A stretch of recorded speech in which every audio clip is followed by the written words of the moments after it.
Assalamualaikum warahmatullahi wabarakatuh.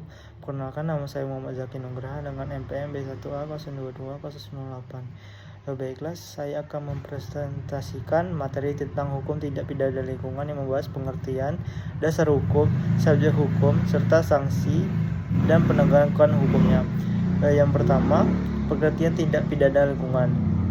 Tindak pidana lingkungan ada perbuatan yang secara melawan hukum menimbulkan kerusakan atau pencemaran terhadap lingkungan hidup, baik secara langsung maupun tidak langsung, dan dapat dipidana sesuai peraturan perundang-undangan. Tindak pidana lingkungan tidak hanya terbatas pada tindakan pencemaran, tetapi juga setiap bentuk pelanggaran administratif atau teknis yang berdampak pada rusaknya fungsi lingkungan. Delik lingkungan mencakup semua tindakan manusia yang merusak lingkungan, tidak hanya pencemaran air dan udara. Perbuatan ini juga termasuk pelanggaran administratif yang berdampak negatif pada lingkungan.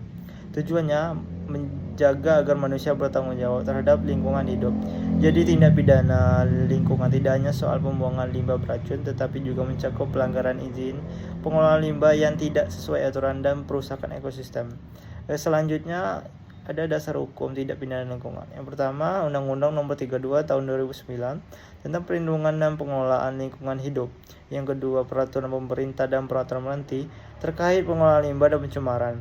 Yang ketiga, KUHP untuk ketentuan umum pidana. Dalam pasal 98 sampai 120 Undang-Undang Pengelolaan Lingkungan Hidup dan Perlindungan tentang sanksi pidana terhadap pencemaran atau perusakan lingkungan. Undang-Undang Perlindungan Pengelolaan Lingkungan Hidup bersifat lex specialis, artinya berlaku lebih kuat dibanding KUHP untuk kasus lingkungan. Selain itu, ada juga peraturan baru seperti PP Nomor 26 Tahun 2025 tentang perencanaan, perlindungan, dan pengelolaan lingkungan hidup dan PP Nomor 27 Tahun 2025 tentang perlindungan ekosistem mangrove. Dasar hukum ini menjadi pedoman bagi penegakan hukum agar tindak pidana lingkungan dapat dijerat sesuai dengan ketentuan hukum yang berlaku. Selanjutnya, tindak pidana lingkungan, unsur-unsurnya. Yang pertama, ada perbuatan yang mengakibatkan pencemaran atau perusakan lingkungan. Unsur perbuatan berarti tindakan aktif, misalnya membuang limbah, maupun pasif tidak melakukan kewajiban. Yang kedua, adanya pelaku perorangan atau koperasi. Yang ketiga, adanya akibat hukum terhadap lingkungan atau masyarakat. Unsur akibat hukum menandakan bahwa tindak pidana lingkungan termasuk delik material, artinya akibat nyata harus terbukti. Contohnya, misalnya perusahaan sengaja membuang limbah cair ke sungai tanpa izin. Tindakan itu melanggar baku mutu lingkungan dan memenuhi unsur pidana. Yang keempat, adanya kesalahan. Unsur kesalahan bisa berupa sengaja, dolus, atau kelalaian atau kulfa.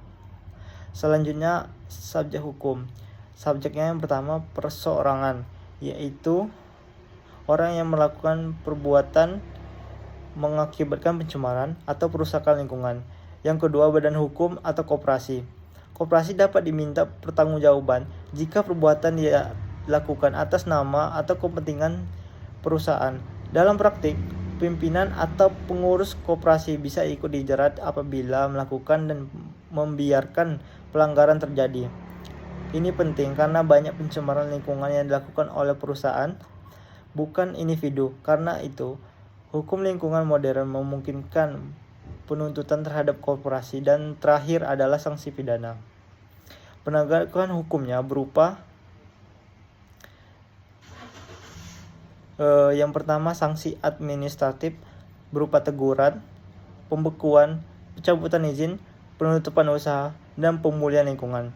Yang kedua, sanksinya perdata berupa ganti rugi dan pemulihan lingkungan. Yang ketiga, sanksi pidana berupa penyidikan, penuntutan, dan pembinaan pelaku. Penegakan hukum lingkungan bersifat terpadu, melibatkan aparat pemerintah, kepolisian, dan masyarakat. Ada juga asas tanggung jawab mutlak, strict liability. Pelaku bisa dihukum tanpa perlu pembuktian niat jika terbukti melakukan kerusakan berat. Contohnya kasus Lapindo yang berada di Sidoarjo.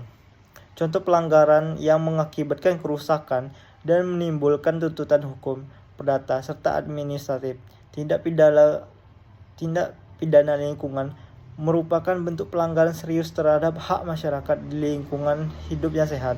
Oleh karena itu, penegakan hukum yang tegas dan adil sangat penting untuk menjaga kelestarian alam Indonesia.